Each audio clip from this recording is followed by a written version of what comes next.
Over the years, Kenny and I have purchased many cars.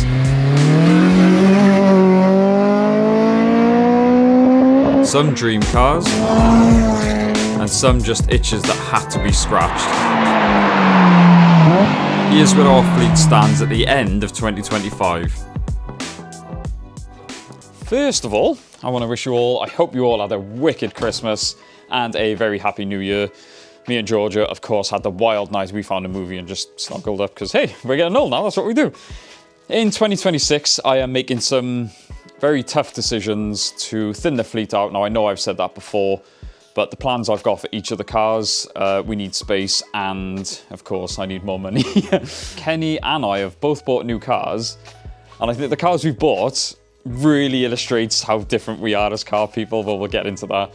First one I want to update you guys on is, of course, the Civic. This is my biggest project, the B20 swap. It was technically up and running until I did something else to it, but let me give you a quick update. When you guys last saw this, actually, first of all, can we appreciate this is the first time in months it's had a front end on it because of all the issues. I wanted to make myself feel better, to make it look like a car again, and it's just made me even more excited. So when you guys saw it last, it was up and running. I even drove it up and down the yard. It's going into gears. Fantastic. Then what did I do? Took it off the road and it's gone wrong again. But it's all good stuff. Like we said, I think it was the water pump that was whining.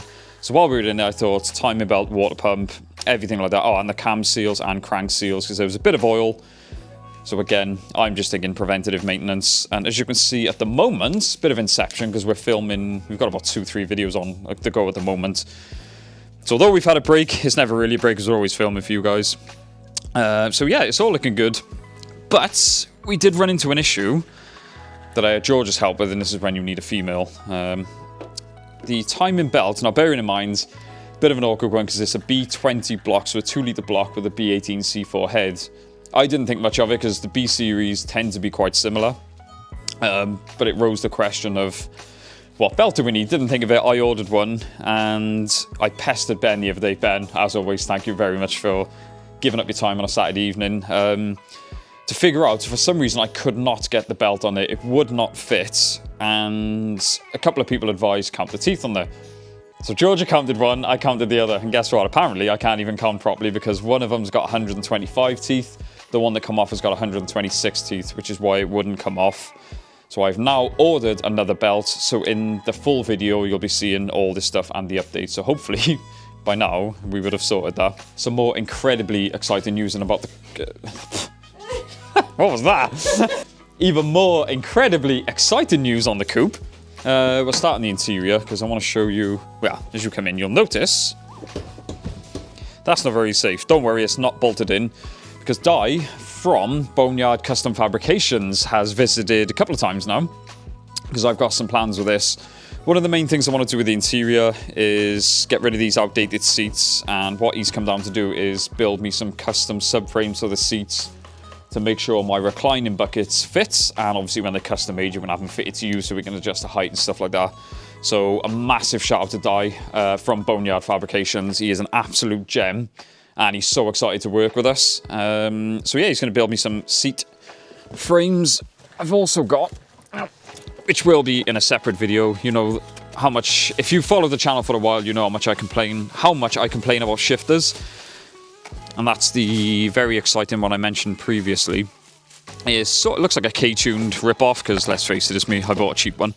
So when that goes horribly wrong, I think we will have to invest in a proper one. And we've still got more bits to go on there. The biggest issue with any Honda, with any Civic, the main reason Di came down was to inspect the rust as I've taken the sills off. I knew it was a bit crusty. I mean, the car is pretty solid, but when you see things like that, and like I said, this is hopefully going to be a forever car for me. Di's come down and he's doing all the metal work. He's a big fan of the channel, so has agreed to, I'm going to go down and film, do videos with him as much as I can. And when I'm not there, he's going to get some clips for me. But even things like, yeah, things like that. And the other issue that we're finally going to solve, because I was panicking and he just looked at it like, yeah, no problem. If you cast your mind back to the video, the engine install video, we had an absolute pig of a job lining up the mounts. No idea why. So again, Dye is going to make us custom fabricated engine mounts to make them fit. I am so excited. And eventually, we are going to sort the exhaust. He's going to make some custom funky exhaust for me as well. And for once, guys, I can finally, well, for now, I can stop saying, yeah, we're in the middle of sorting out the unit, because there was a pretty cool story with this. My mate Scott, who runs Phoenix Detailing, informed me he had a unit available for rent. The problem was, it wasn't really designed for cars. Right, so we want to show you this beforehand. This is literally when we popped down on the day to come and see it. As you'll see at the moment, there's not even a roller shutter there. But we have got the entrance here. Obviously this won't be staying, but there's a cute little entrance right here. I'll tell you more about the plans in a moment, but yeah, coming through here, this is what surprised us. So the roller shutter is going to be on that side. Surprising how much room there is just here. And then we've got this area here. Not only have we got this, if you follow me in through here, we've got this area as well. So not only have we got more area here, we have got a little kitchen area with running water, the fridge and everything like that. But most importantly, because of what we need it for, obviously Georgia is going in halves with me as well. We need all the floor space we can. This is coming down to car storage where we're going to work on the cars and store the millions of parts that I've got. We are knocking all of this down. We're going to make it basically an open plan with a few more tweaks maybe in the future. But yeah, this is going to be our main headquarters. So massive thank you to Georgia for coming in, taking this risk with us, because it is a big risk, but you know what, we had to take the leap. Massive thanks to Scott, who's given us this opportunity. But yeah, this is what it looks like at the moment, and now we're going to show you what it's like. Scott wasted no time in getting some people in to start knocking everything down for us. The more we knocked down, the bigger the place looked. Result. We did help with the tidying up because, let's face it, would you trust me with anything DIY? Georgia got stuck in filling the holes in the walls and just making the place feel more homely by painting and stuff like that. Scott even let us use this cool laser thing to make sure our lines were straight. Then, the big issue, the serious lack of roller shutter. Scott and I went halves on this amazing electric shutter, which believe me looked like a lot of work.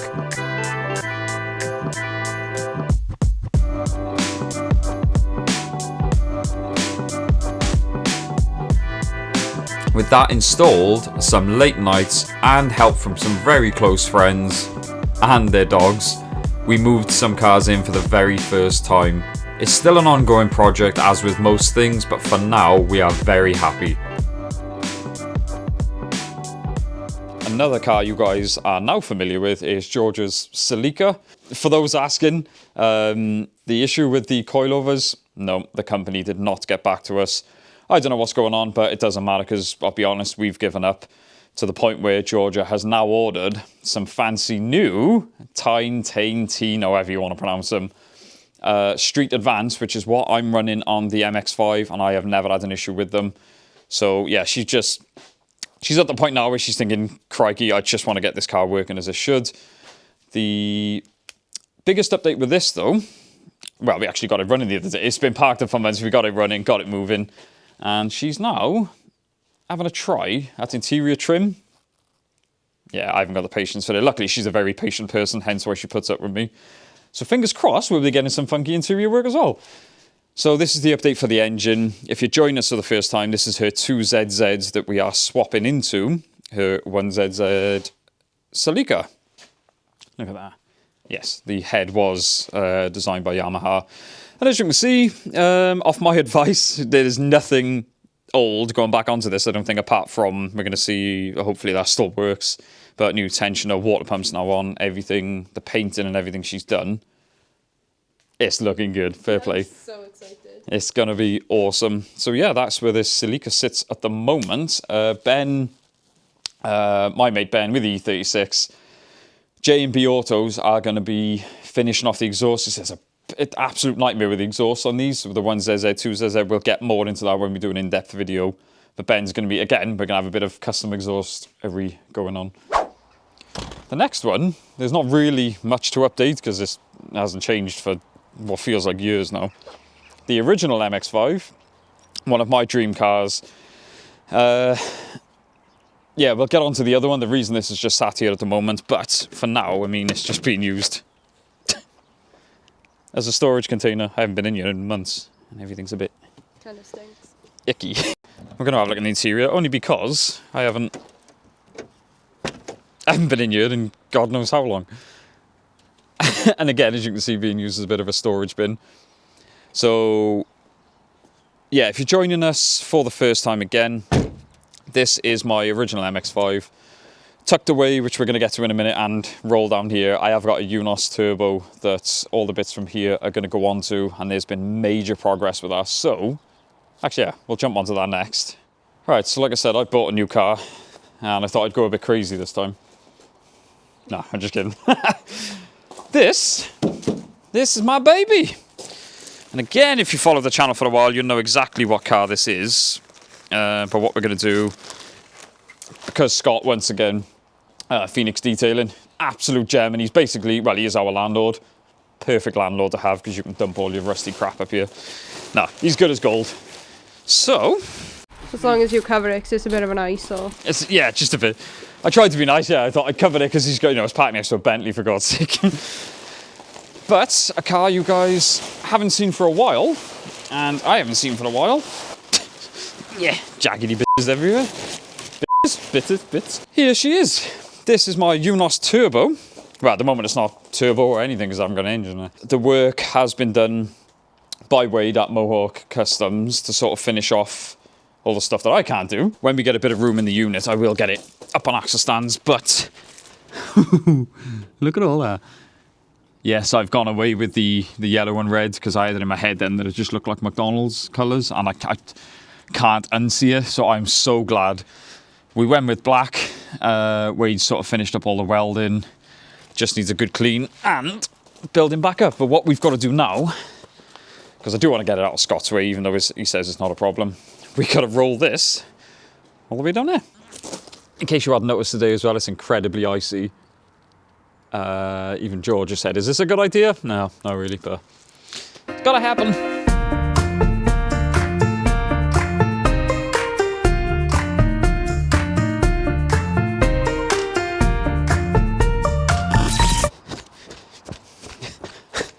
Easy peasy. Can we take a sec to admire how awesome they look together? So yes, a lot of people have been asking what I'm going to do paint-wise, what I'm going to do styling-wise. I'm basically taking all the cool bits off here, the wide arches, everything, putting it onto this one.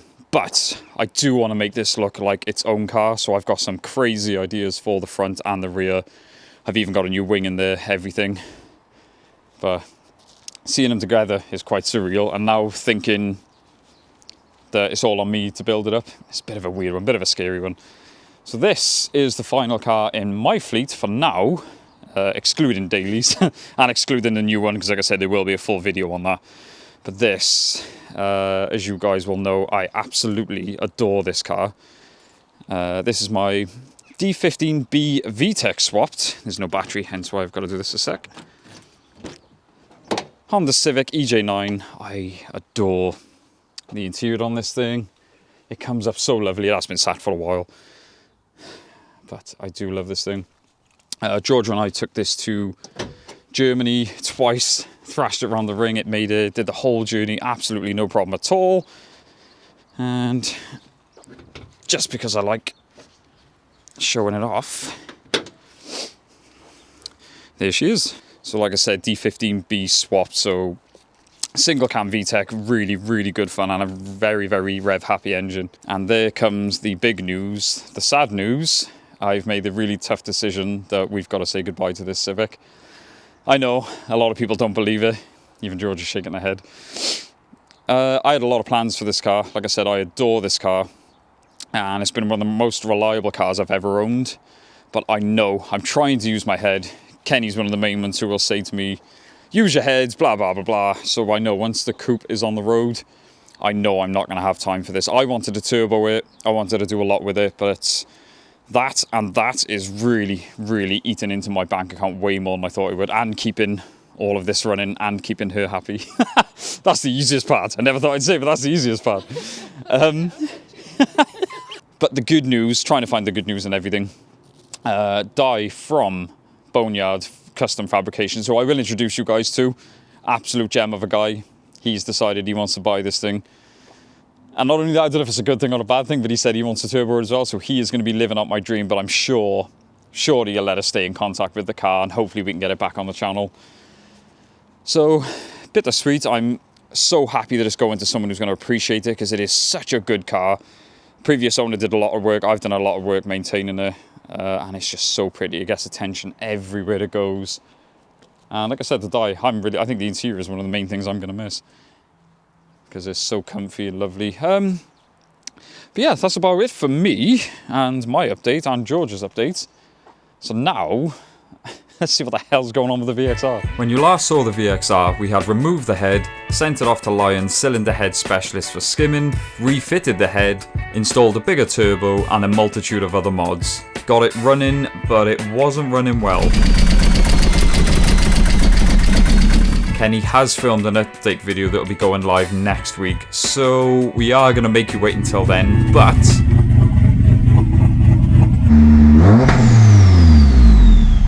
I can tell you the VXR is booked in for mapping tomorrow, which is the 10th of January, with the bigger turbo, etc. So please cross your fingers and anything else you can cross. Kenny's new car will also be filmed as a reveal video, so there's that to look forward to as well. We have a lot more planned for 2026, more mods, more cars, more events. So stick with us to make 2026 amazing. Thank you so much for watching, guys. Don't forget to like, comment, subscribe. We will see you in the next one.